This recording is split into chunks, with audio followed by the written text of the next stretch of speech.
but at the time we weren't perceiving what we were doing was wrong. So just because I'm leaving it, I can't see how that's going to bring someone to say, well, maybe Islam is right, because they don't think what they're doing is wrong.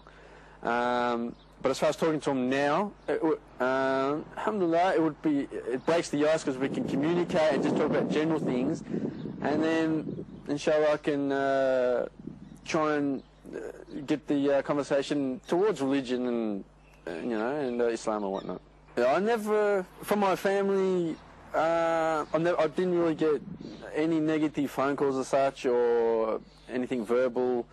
Nothing is really different too much.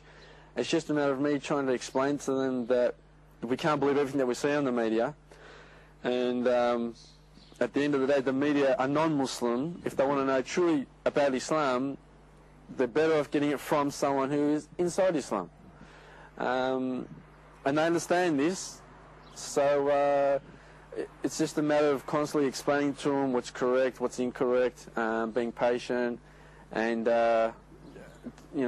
pointing out the faults with the media. They say this, but in other areas they say this, and it's not reliable. So therefore, by coming from the Islamic perspective and being persistent in the truth, over time, that is, inshallah, what will show up to be the honesty and the character of the Muslims, the teaching of Islam, what's wrong, what's right, and over time, by persevering, truth will totally abolish falsehood. I have no doubt about that. So it's just patience and time, inshallah, and hopefully that'll do the job.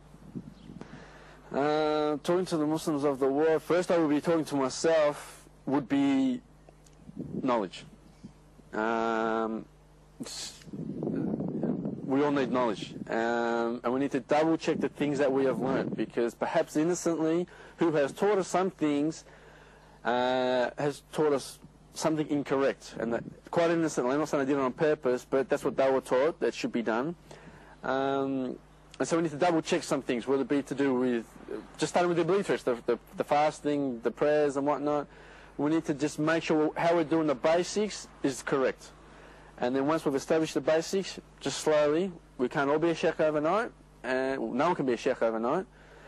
It takes time, and it's a battle, it's a struggle, and that's no problem. We just have to do what we can, as we can, and inshallah we'll make dua, Allah Azza wa Jalla to increase us with knowledge and with iman, and just be patient, and time, we just better ourselves, and we set goals for ourselves. 6 months from now, I want to be doing this more, I want to implement this sunnah, or I want to stop doing this which is haram, or makruh, or whatever it may be, and just better ourselves as a person, and just ask Allah to make us a good example to the Muslims and to the non-Muslims.